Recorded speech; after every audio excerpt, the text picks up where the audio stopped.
આપણે સરખામણી કરીએ બે ભાગમાં એટલે આપણને ઘણું બધું ક્લિયર થઈ જાય. બે ભાગ કરી દઈએ. આ બાજુ હું વાત કરીશ વિદ્યુત ડાયપોલની.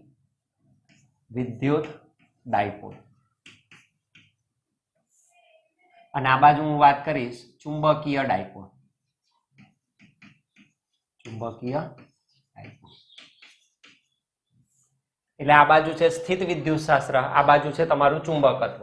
ઓકે, તો આ બાજુ સ્થિત વિદ્યુત શાસ્ત્ર છે અને આ બાજુ છે તમારું ચુંબકત્વ. તો તમે ઘણા પોઈન્ટ્સ લખી શકો.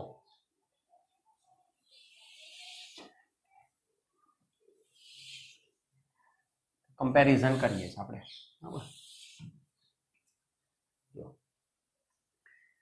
મતલબ સૌથી પહેલું પોઈન્ટ હતું આપણી પાસે વિદ્યુત ડાયપોલમાં બિંદુવત વિદ્યુત ભારનું વિદ્યુત ક્ષેત્રનું સૂત્ર હતું. બિંદુવત વિદ્યુત ભાર નું વિદ્યુત ક્ષેત્ર. તો સરખામણીથી કેટલું સરળ થાય છે આપણે ચેક કરી શકીએ. બિંદુવત વિદ્યુત ભારનું વિદ્યુત ક્ષેત્ર. તો આપણે ચાર્જ માન લો કે આ પ્લસ ક્યુ મેં લઈ લીધો, તો પ્લસ ક્યુ ચાર્જ થી આર જેટલા અંતરે આવેલા બિંદુ પાસે ઉદ્ભવતું વિદ્યુત ક્ષેત્ર પી બિંદુ પાસે મારે શોધવું છે. તો પી બિંદુ પાસેનું વિદ્યુત ક્ષેત્ર કેટલું? તો એ વિદ્યુત ક્ષેત્ર આપણે શોધવું છે. કેટલું હતું? તો કે ઈ બરાબર K Q upon R square બિંદુવતનું. What is K? તો K is nothing but 1/4πε0 Q upon R square. આ વસ્તુ આપણી પાસે હતી. કન્ફ્યુઝ નહીં થવાનું. ઓકે, આ પહેલો પોઈન્ટ છે. એ જ રીતે હું અહીં લખી શકું. જો હવે અહીં આગળ મોનોપોલ નથી, બરાબર, ચુંબકીય એક ધ્રુવીનું અસ્તિત્વ નથી, છતાં આપણે સૂત્ર એની રીતે લખી શકીએ જો શીખવું હોય તો. તો અહીં બિંદુવત વિદ્યુત ભારનું વિદ્યુત ક્ષેત્ર હતું. તો અહીં આગળ ચુંબકીય એક ધ્રુવી નું ચુંબકીય ક્ષેત્ર તો લખી શકાય. માન લો કે આવો જેવો પ્લસ ક્યુ છે, આપણે એને ઉત્તર ધ્રુવ ગણી શકીએ. એ ઉત્તર ધ્રુવ તરીકે વર્તે. ઉત્તર ધ્રુવ થી કેટલા અંતર? તો કે એલ જેટલા અંતરે. માન લો કે એલ જેટલું, આર અંતર પણ તમે લખી શકો. સેમ વે, કશો ફેર પડે નહીં. માન લો કે આર અંતર. ચાલો, પી બિંદુ પાસે મારે ચુંબકીય ક્ષેત્ર શોધવું છે. અહીં કયું ક્ષેત્ર શોધ્યું? Electric field. અહીં કયું શોધવું છે? બી સદી. તો શું થાય આના જેવું? તો બી કેટલું મળશે? સેમ વે કે ક્યુ. અહીં વિદ્યુત ભાર છે તો અહીં શું હશે? આપણે એને લખીએ છીએ ક્યુ એમ, બરાબર. તો એને ક્યુ એમ તરીકે લખીશું ડિવાઇડેડ બાય આર સ્ક્વેર. પણ વોટ ઇઝ કે? તો આપણે અહીં કહ્યું હતું કે ની જગ્યાએ 1/4πε0 છે. તો અહીં આગળ ε0 ક્યાં આવશે? અંશમાં. એને બદલે શું બની જશે? μ0. 4π તો છેદમાં જ. આપણે કહ્યું હતું ε0 ને μ0 વચ્ચેનો સંબંધ. ઇન્ટુ ક્યુ એટલે QM, પોલ સ્ટ્રેન્થ આવે, બરાબર, ધ્રુવમાન આવે, ડિવાઇડેડ બાય આર સ્ક્વેર. એના જેવું સૂત્ર થયું μ0/4π into QM upon R square. ધન વિદ્યુત ભાર છે, ક્ષેત્ર શોધ્યું ધન ઉપરનું. તો અહીંયા આગળ ધન વિદ્યુત ભાર હોય તો ક્ષેત્રની દિશા આ તરફ હોય. કઈ તરફ હોય? વિદ્યુત ક્ષેત્રથી દૂર. અને માઇનસ ચાર્જ હોય તો નજીક. આ પ્લસ માટે, આ માઇનસ માટે. સેમ વે અહીં આગળ જો ઉત્તર ધ્રુવ હોય તો ચુંબકીય ક્ષેત્ર કઈ દિશામાં? દૂર તરફ. અને દક્ષિણ હોય તો અંદર તરફ. તો આ દક્ષિણ માટે, ઉત્તર માટે દૂર તરફ તમને મળે. તો ક્ષેત્રની દિશા કઈ? ચુંબકીય ક્ષેત્રની દિશા કઈ? તમે ફાઇન્ડ આઉટ કરી શકો. આ રીતે તમને સિમ્પલી એના ઉપરથી એ સૂત્ર મળી શકે. પછી બીજો પોઈન્ટ હતો આપણી પાસે વિદ્યુત ડાયપોલ ની ચાક માત્રા. વિદ્યુત ડાયપોલ મોમેન્ટ તેવું જ તમને અહીંયા આગળ શું મળે? ચુંબકીય ચાક માત્રા, ચુંબકીય ડાયપોલ મોમેન્ટ એટલે ચુંબકીય ચાક માત્રા. ચાલો, વિદ્યુત ડાયપોલ શું હતું? આ માઇનસ ક્યુ વિદ્યુત ભાર, આ પ્લસ ક્યુ વિદ્યુત ભાર, બંને વચ્ચે અંતર ઉગમ બિંદુ આપણે લખતા હતા ધેટ ઇઝ એ, તો બંને વચ્ચેનું અંતર હતું ટ્વાઇસ એ. ક્લિયર? તો આની ડાયપોલ મોમેન્ટ કઈ દિશામાં હતી? ઋણથી ધન ધ્રુવ તરફ, પી સદિશ. તો આની ઋણથી ધન ધ્રુવ તરફ હતી. તો ડાયપોલ મોમેન્ટ પી સદિશ કેટલી હતી? કે ટ્વાઇસ એ સદિશ ઇન્ટુ ક્યુ. આટલું આપણને એનું મૂલ્ય મળતું હતું, ટ્વાઇસ એ સદિશ ઇન્ટુ ક્યુ. અને દિશા કઈ?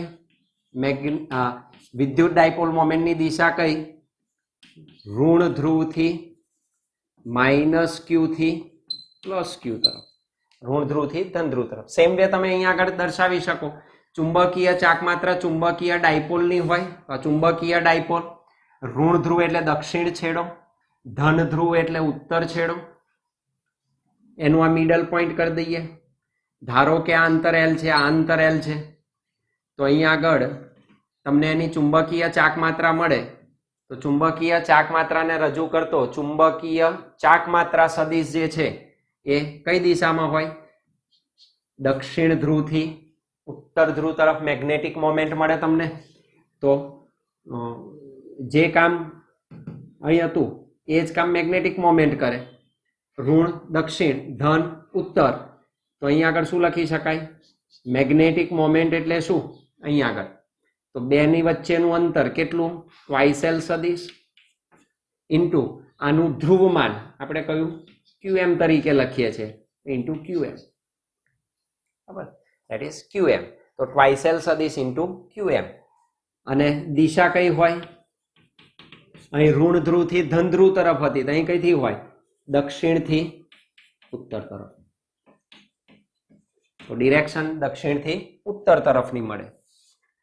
એ પણ તમને ક્લિયર થાય. તો ચુંબકીય ચાક માત્રા પણ આપણને પ્રાપ્ત થઈ શકે. તો એ દક્ષિણથી ઉત્તર ધ્રુવ તરફની હોય. પછી આપણી પાસે હતું વિદ્યુત ડાયપોલને લીધે ઉદ્ભવતું વિદ્યુત ક્ષેત્ર. તો વિદ્યુત ડાયપોલનું વિદ્યુત ક્ષેત્ર, વિદ્યુત ડાયપોલનું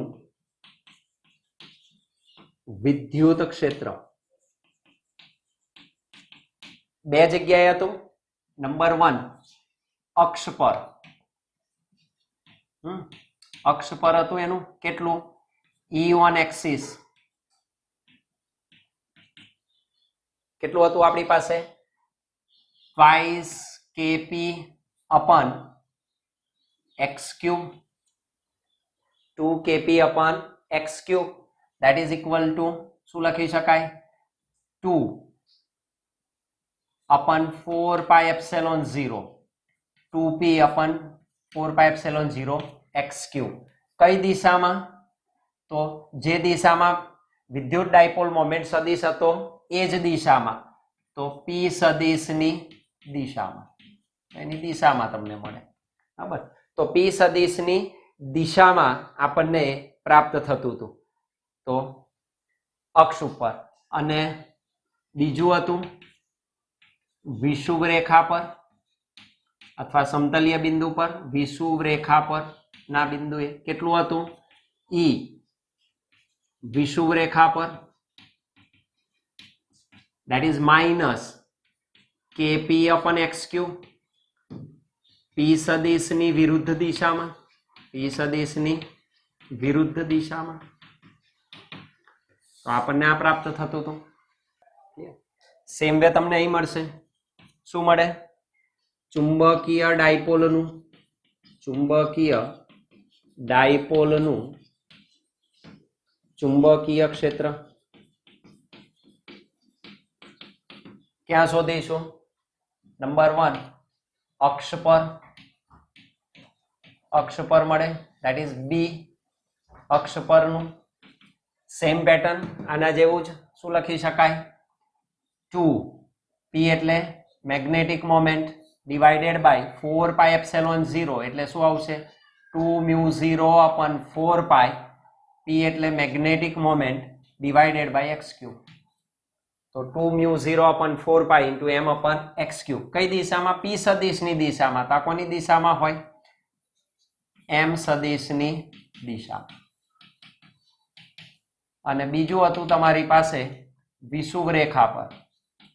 તો વિષુવ રેખા પરના બિંદુએ b વિષુવ રેખા. તો વિષુવ રેખા પરના બિંદુએ કેટલું મળશે? ધેટ ઇઝ માઇનસ k એટલે μ0/4π m/x cube. Same way m સદિશની વિરુદ્ધ દિશામાં.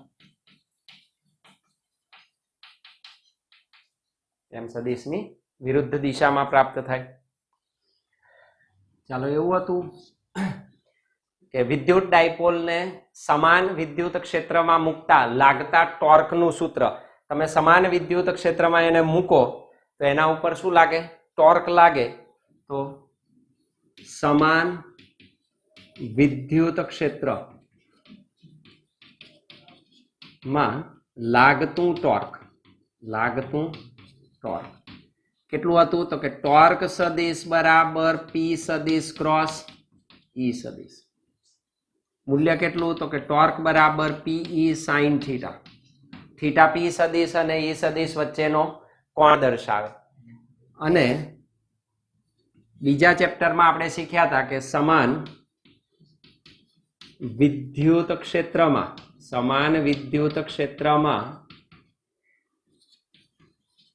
ડાયપોલમાં સંગ્રહિત ઉર્જા. તો સંગ્રહિત ઉર્જાનું સ્થિતિ ઉર્જાનું સૂત્ર લાયા હતા. સંગ્રહિત ઉર્જા અથવા સ્થિતિ ઉર્જા. તો સ્થિતિ ઉર્જા કેટલી સંગ્રહિત થાય? તો કે ટોર્ક સદિશ બરાબર માઇનસ p સદિશ ડોટ e સદિશ. તો ટોર્ક સદિશ બરાબર માઇનસ p સદિશ ડોટ e સદિશ. that is this is equal to u. તો પોટેન્શિયલ એનર્જી u બરાબર માઇનસ p ડોટ e. તો કેટલી થાય? that is minus pe cos theta. Same way તમને અહીંયા આગળ કમ્પેર કરો તો મળે. સમાન ચુંબકીય ક્ષેત્રમાં લાગતું ટોર્ક. તો સમાન ચુંબકીય ક્ષેત્રમાં ટોર્ક લાગે. કેટલું? તો કે ટોર્ક સદિશ બરાબર જે કામ અહીંયા આગળ વિદ્યુત ડાયપોલ મોમેન્ટનો સદિશ કરે અહીંયા આગળ કોનો કરે? ચુંબકીય ડાયપોલ મોમેન્ટનો સદિશ, ધેટ ઇઝ મ્યુ સદિશ અથવા m સદિશ ક્રોસ અહીં જે કામ વિદ્યુત ક્ષેત્ર સદિશ કરે એ જ અહીંયા આગળ ચુંબકીય ક્ષેત્ર સદિશ કરે. તો મ્યુ સદિશ ક્રોસ b સદિશ, અર્થાત ટોર્કનું મૂલ્ય મ્યુ b sin થીટા જેટલું મળે. અને પાંચમું તમે આના જેવું લખી શકો, સમાન ચુંબકીય ક્ષેત્રમાં ડાયપોલમાં સંગ્રહિત સ્થિતિ ઉર્જા. એની ઉર્જા તમને મળે કેટલી? u. આને e તરીકે લખી દઈએ, અહીં આગળ b લખી દઈએ. That is equal to minus p એટલે મ્યુ સદિશ ડોટ b સદિશ, અર્થાત u b is equal to minus mu b cos theta. આ રીતે તમે એને દર્શાવી શકો, અથવા માઇનસ mb સાઇન થીટા જે લખો તે. તો આ રીતે તમને એ પ્રાપ્ત થઈ શકે. તો એની કમ્પેરિઝન છે, એના દ્વારા જ તમે દર્શાવી શકો.